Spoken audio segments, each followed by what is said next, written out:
What's up, everybody? Welcome back to the channel. Appreciate you guys tuning in to the March 2025 Arizona Bass Fishing Report. We've got a lot to talk about right now. The spring fishing is here. We've had some interesting weather over the last couple of weeks, and that's going to kind of affect how the spring bite opens up as we roll into late March, early April. So we've got a lot to go through on the fishing side before we go any further. As always, this video is brought to you by Hatch Toyota and Signature Gate Systems. So if you guys are in the market for a vehicle, any vehicle at all, especially a Tundra, Tacoma, any type of Toyota, give those guys a shot up in Show Low. Hatch Toyota, they do an awesome job. They've got a great selection. They'll beat anyone's price in the valley. And they take care of fishermen. So they've got some cool deals that they offer, like Hatch Toyota Team Rewards. If you fish local tournaments and you're buying a new vehicle, you need to look at a Tundra. Ask them about the Team Rewards program that they run up there to actually pay you to fish tournaments, towing with your Tundra. So check that out. And then Signature Gate Systems here in Phoenix, Arizona. If you work with any type of HOA, any automatic gate, you have any automatic gate or welding needs, Signature Gates is the company for you. They do an awesome job. Kevin's a great guy, the owner, and it's one of those things. Try to keep the business in the fishing industry. You can trust fellow fishermen most of the time, and this is definitely one of those cases. So, Signature Gate Systems as well. To dive into the fishing has been good. Overall, we've been seeing some giant fish come out of our lakes. Several 10-pounders I've seen over the last couple of weeks. So that's standard, pre-spawn, early spawn. It's a great time of year to catch big fish. But I would say this year I've already seen a few more big fish than average.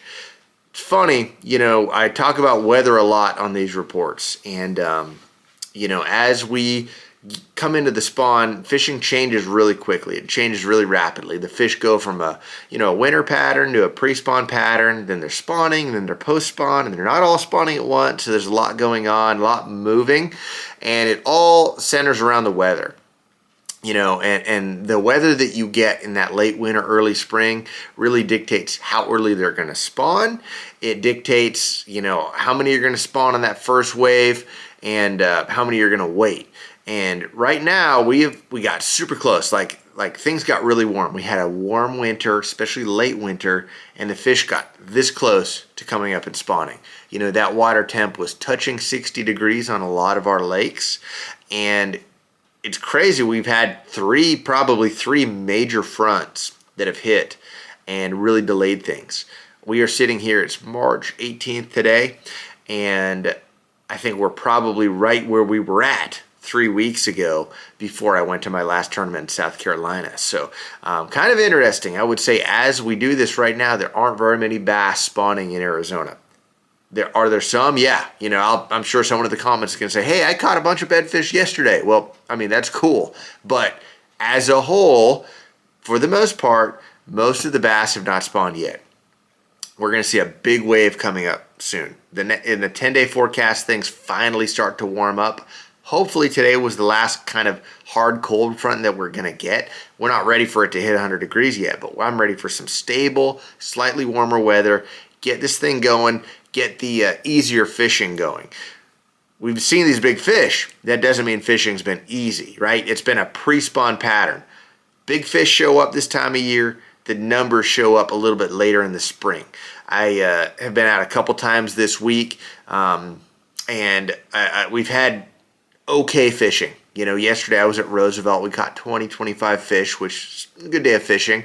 On that lake, you can definitely do better. But it was a good day of pre-spawn fishing. I'm hoping and excited for some great days in the really near future. So as we usually do, we'll kind of start at the top of the chain. We'll work our way down the salt chain, and then we'll talk about, Bartlett, Pleasant, a couple other lakes as well. And starting at Roosevelt, the fishing has been great, all year long up there, and that's going to continue. All this snow that we had up north is going to eventually make its way into Roosevelt, and we're going to see it go from the stable lake that it's been. We're going to see it probably come up just a little bit. I'm no expert. I don't know you know, judging off of the snowpack and whatever that we have right now, I don't know how much it's going to come up, but I would bet that it is going to come up some. But I don't think it's going to be anything crazy. I don't think it's going to be anything insanely significant, and I don't think it's going to happen fast either. So the water yesterday when I was out there, I saw anything from like 56 in the morning, warmed up to 62 later on in the day. You know, of course, as you drive around the lake, different areas, you're going to get different water clarities and temperatures. And that's one comment I made was when we were out there. I said, man, every single place we go to, it looks different. The clarity's different and the temperature's different, and that's something to pay attention to. You know, this is one time a year where I'm watching that water temp gauge all day. There's times when it really doesn't matter that much, but this time of year I'm watching that and I'm paying attention because, you know, if it's 2 degrees warmer here than it was there, this fish could be in a totally different mood, totally different stage in what they're getting ready to do. So be watching that. Last month I said that 5 to 15 foot zone was a good zone to be. I still stand by that.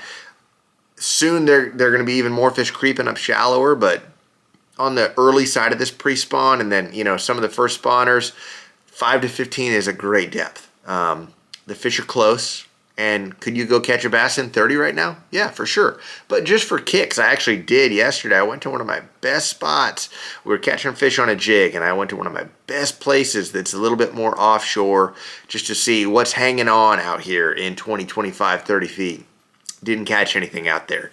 We got back into 5, 10, 15 and started catching them again. So that was pretty, it was pretty obvious to me that there's not much hanging out on the wintertime stuff, the deeper offshore wintertime stuff. Everything's pushed shallow for the most part. And, you know, we caught fish yesterday on crankbaits, jigs, couple on a drop shot. You know, we tried some other stuff. We tried a wacky worm. It wasn't there yet. It's still on the early side for that. But, you know, it just depends on the weather that you have. We ended up having some wind in the morning. They were biting the crankbait. When it calmed down, we went to the jig and threw that a lot more. We were after better bites, so we stuck with that jig more than the worm. If you're looking for numbers, of course, a drop shot's a great way to go. But you can mix some other stuff in as well. You know, we threw a swim bait here and there. I think that's going to get better as time goes on. The Alabama rig is something to play with right now. A spinnerbait, if it's windy, we had a spinnerbait and a vibrating jig on the deck, a slobber knocker, and just when the water's still clear in a lot of the lake, and when the wind died down, we just stuck with the jig. But fishing's been pretty good up there. There's going to be a lot of fish coming up to spawn soon. This water coming in is going to dirty things up a little bit more, so you know, there's going to be some areas, if you'd like to sight fish, that you can do a lot of that. It's not going to be everywhere on the lake, which is good. You know, it's good. It's good for those fish to be able to spawn and not be seen so much in certain places. Good for the lake. So it'll be interesting to see how much it comes up, but good place to go as always. I get a lot of emails about guiding availability. I've got March and April pretty much booked. If you guys are looking to go in May, I've got a few dates left. So if you're looking to go fishing at Roosevelt or any of these lakes, I've got a couple days left, a handful of dates left in May. So still an awesome time to go, one of the best times to go. So send me an email, azangler@gmail.com, or check out my website, joshbertrandfishing.com, if you want to go on a guided fishing trip any of these lakes in May or June. Okay, let's keep going down. Apache. I've actually had some reports that Apache's been good. For numbers especially. There was a Federation tournament out there just this weekend, and the guys caught them pretty good. It took, I don't know, 34 or 36 pounds to win for 2 days, so not bad weight for that lake at all. I mean, really good weight, actually, but the whole field overall, it seemed like the weights were average, like a lot of 10, 12-pound bags. The big fish weren't biting as well as maybe you would hope, but the fish were biting. And that place, the fact that I think it's got a lot of Florida strain in the genes and those bass, it's good to see the fish biting this early. I think the lake's going to be good this spring if the golden algae can hold off. So hopefully we don't start seeing algae on Apache like we have at Saguaro. I'm going to get into that. Apache is a good, solid place to go catch fish always. Is it better than Roosevelt? Is it worth the drive? I'm going to say probably not right now, but Roosevelt's going to get a lot of boats on it. And if you'd like to get away from the boats and if you'd like to have a lake to yourself, Apache's the place to be. Even I'm sitting here saying this, most people are still not going to take the extra step and drive the extra 30 minutes to Apache. So if you want some extra peace and quiet and some solid fishing, that's a great place to go. The road, I guess, from what I've heard, is exactly the same as it's been for a while. Like, most of it's paved up to Burnt Corral, but not quite all of it. There's still going to be a couple dirt sections, but overall it's a lot. I mean, hey, most of it is chip sealed, and it's a lot easier than it was a year ago to get there. So we got that going for us for sure. Canyon, water looks good. Fishing is still slow. You're going to see an occasional giant caught out there. Great place to go. Again, kind of have the lake to yourself. Try to catch a giant, but don't be shocked if you go home empty-handed. That's kind of the MO there, especially as it's cold. As things warm up, fishing opens up a little bit more. You'll be able to go there and catch them. If I was going to Canyon trying to catch them right now, I would be either maybe throwing a big bait. If you're a swim bait guy, it's a great place to go. But if not, I'd be fishing slow. I'd be doing the drop shot thing, the jig thing. It's a great jerk bait lake, and you could, if you like to fish shallow and flip, you can flip. There's a lot of reeds and cane out there that you can flip as well up shallow if you're trying to get a big bite doing that. So it's worth a trip, but don't be shocked if you don't catch them very good. Saguaro's been really interesting. Lots of big fish. I mean, you're seeing online, lots of guys are catching giants out there. But, it's weird because the golden algae's there, right? And I'm not super concerned that the golden algae is going to kill all the fish and destroy the lake. Like, we've been through this almost every year for the past several years. But I always get an uneasy feeling about it, because that lake it's so special. It's got so many big fish, and those big fish are really special. And, there's guys that are going out there and having these epic days. But what's happening, the reason they're having these epic days, it's not normal. It's not like the lake is fishing normal and you find this really unique special bite and it's this thing that you can duplicate all over the lake. What's happening is these guys that are catching a lot of big fish in the same day are running into pockets of clean, healthy water where there's no algae, and the fish are literally holding up there trying to survive because that's the clean water. And if you're able to run into that, you can have a great day of fishing, and it's awesome. And props to the guys that are doing that. It's very cool. I was up there a couple days ago and I watched a couple guys just rail them. But with that being said, the lake's fishing really small because these specific areas that are clean, guys are figuring it out. And it's tough to say. It's tough to say, if you're fishing out in deeper water and the fish are down deep because they're trying to stay out of that algae, and you catch a fish and reel it up through the algae, are you writing that fish, a ticket to delayed mortality? I don't know. I'm not a biologist, and I'm definitely not in a position to say whether that's happening or whether it's right or wrong, but it's just something to think about. I don't know. I'm not fishing out there as much as I normally would right now, mainly because I just don't want to deal with the crowds. I don't have any ethically or morally thing against going out there right now, but I just would rather not be around so many boats. So I probably won't be out there a ton over the next month. Hopefully things clear up algae-wise and the whole lake opens up again. Really looking forward to that, but that's kind of what's going on out there. Guys are catching big fish, but most of the lake is not fishing well right now. Most of the fish are hiding out from the algae, and with any luck, that algae will clear up soon. Bartlett Lake is low. It's 53%.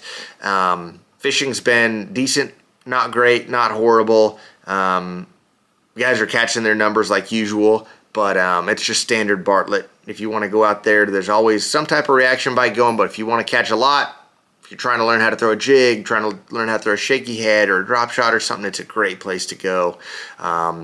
Great place if you got kids or just want to go get bit, go to Bartlett. As always, Lake Pleasant, shockingly low for this time of year. Guys are still catching fish, and it's fine. It's good.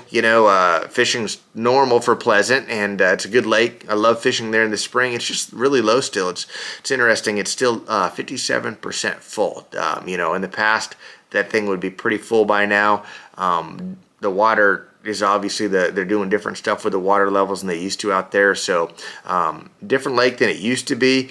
But, the spring's a good time. The water's really clear. So if you'd like to sight fish, it's a good place to go sight fish. If you'd like to just go fish during the spawn, get in those little channels and throw a drop shot. Great way to catch the pre and post spawners coming in and out of the pockets. Throw a wacky worm up by the trees. Throw a little swim bait up shallow to cover water.